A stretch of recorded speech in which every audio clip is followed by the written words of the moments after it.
Donc ce qui était présenté, ce qui voulait être présenté, cette université d'été a un bon nom, ça s'appelle Trans, trait d'union, mutation. Donc quand on parle de transformation, on change mais on reste au même niveau. Tai Chi, c'est rendre les opposés complémentaires. Mais pour rendre les opposés complémentaires, c'est pas faire du gris. C'est ni opposition ni fusion. Le noir reste noir, le blanc reste blanc, et c'est la dynamique entre les deux qui va être créatrice. Et donc pour ça, pour rendre les opposés complémentaires, si on reste au même niveau, on peut prendre n'importe quel angle, on n'y arrivera jamais. Il faut absolument changer de niveau. Donc c'est ça que j'appelle l'outil de transmutation. Et donc c'est ce que Wen disait tantôt, donc un de mes ouvrages, qui m'avait été demandé, qui est mon domaine de recherche, prendre conscience du corps. Et puis juste quand je l'ai eu dans les mains, je me dis, j'ai oublié une partie, et peut-être la plus importante, c'est pas seulement prendre conscience du corps, mais c'est prendre conscience par le corps. Prendre conscience du corps et prendre conscience par le corps. Et donc ces outils de transmutation, de prise de conscience du corps et par le corps, c'est le résultat donc d'une trentaine d'années de pratique, de recherche, de transmission et de mettre en résonance les différents domaines. Quand on débute, on pourrait se dire, tiens, à quoi ça sert le travail fait avec des capteurs de mouvement, tout l'intérêt de la biomécanique. Quand on pratique des dizaines de fois, des centaines de fois les mêmes gestes, si un genou n'est pas bien aligné, quand on dit dans nos pratiques qu'il faut d'abord se détendre, je dirais il faut d'abord apprendre à s'aligner. Parce que si quelqu'un est détendu, quand vous portez un enfant qui est endormi ou quelqu'un qui est ivre, vous sentez le poids que ça a. Donc si vous vous détendez avec des articulations qui sont mal placées, il vaut mieux que ça soit tenu par le haut du corps. Donc il y a un travail d'alignement, et donc vouloir essayer de faire sentir tout de suite, voilà, on demande une qualité qu'on a perdue, qu'on n'a plus. Et donc moi j'ai tendance à utiliser ce que les personnes ont développé, donc c'est-à-dire un esprit rationnel, et leur parler de mécanique, puisqu'ils sont dans ce paradigme-là. Et donc la biomécanique, c'est vraiment très utile avec les couples de force, avec les types de leviers, avec les alignements corporels, les rapports de force, base d'appui. Et donc la mécanique, c'est simple, les applications sont complexes, mais c'est des lois assez simples.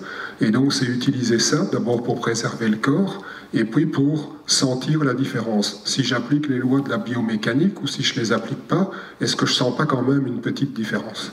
Et petit à petit, on va oublier la mécanique pour passer au paradigme du vivant, au paradigme organique. À un moment donné, c'est plus la mécanique, parce que donc longtemps, je me suis demandé, et ça c'est un peu l'intérêt et les limites de ces belles formes dans les instituts en Chine, ces formes super magnifiques. C'est un peu comme la danse classique, la beauté du geste extérieur, mais est-ce que ces mouvements sont vraiment habités? Parfois, j'ai vu des pratiquants qui avaient des gestes en apparence maladroits, et pourtant ces gestes étaient terriblement habités. À ce moment-là, les gestes ne répondent plus à des normes extérieures, mais répondent à une nécessité intérieure. Donc j'ai retrouvé le contact avec mon intériorité, et je sens, et ça il faut de nouveau un maître, et puis c'est soi-même, c'est vraiment des micro-ajustements. En Tai Chi, ils disent une erreur d'un quart de pouce, le ciel et la terre sont séparés. Un quart de pouce, ça fait pas lourd. Donc il y a comme ça, à un moment donné, quelques micro-ajustements, et donc c'est ce qu'on travaille en masterclass. Il y a une posture, ah oui, c'est bien, c'est très bien, et puis voilà, le maître passe, quelques micro-ajustements, quelques millimètres par-ci par-là, ça donne tout à fait autre chose. Celui qui est là le sent, tous ceux qui sont autour le voient et le sentent. Seulement pour ça, il faut que le corps et le regard aient été éduqués, parce que quelqu'un d'extérieur ne verra pas la différence. Donc ça, c'est passé au paradigme vivant, c'est le deuxième niveau de ce que vous travaillez. Et puis ce travail-là, pour faire ce type de travail, des micro-ajustements, ça demande un certain type de vigilance et d'attention. Et donc je me rendais compte que nos pratiques, après quelques années, et c'est comme ça, on peut voir quelqu'un qui est à très haut niveau, qui a l'air de quelqu'un de tout à fait anodin, et puis tout d'un coup, sur une fraction de seconde, il se met à être là, à habiter la posture, on sent vraiment une densité, comme un claquement de doigts. Qu'est-ce qui s'est passé comme ça en si peu de temps? Et donc je sentais bien que le type de travail que vous faites, que je fais aussi, allait dans ce sens-là, et puis j'ai trouvé une explication éclairante chez Nathalie Depras, qui est une philosophe spécialiste de la phénoménologie, donc la description des sentiers intérieurs. Seulement pour quelques pages intéressantes, il faut se taper 600 pages.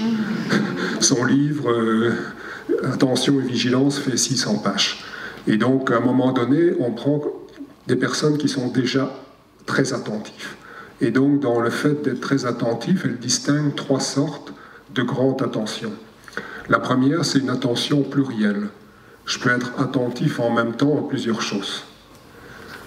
La deuxième, c'est une attention amplifiée. Je suis attentif à une seule chose, mais beaucoup, beaucoup plus attentif. Et la troisième, c'est une attention génératrice. Et donc, partout dans le corps, on va installer des leviers de potentialisation d'attention. Donc, je suis attentif et je sens ce que fait mon pied, puis mon genou, puis mon bassin, mon pied, mon genou, la même chose pour les bras, puis après les hanches et les épaules, puis après mon centre entre la main, mon centre entre le pied, mon centre et le sommet du crâne, puis je rajoute la respiration, et donc j'installe partout dans le corps ces dispositifs attentionnels, et petit à petit je les connecte. Et là, il y a une démultiplication de l'attention. C'est une attention qui va devenir vraiment exponentielle. Et donc c'est ce que je vous expliquais tantôt, tout ça se connecte tout d'un coup, et on sent bien qu'elle a une présence, un corps habité, un type d'attention qui est tout à fait extra, donc ordinaire, qui sort de l'ordinaire.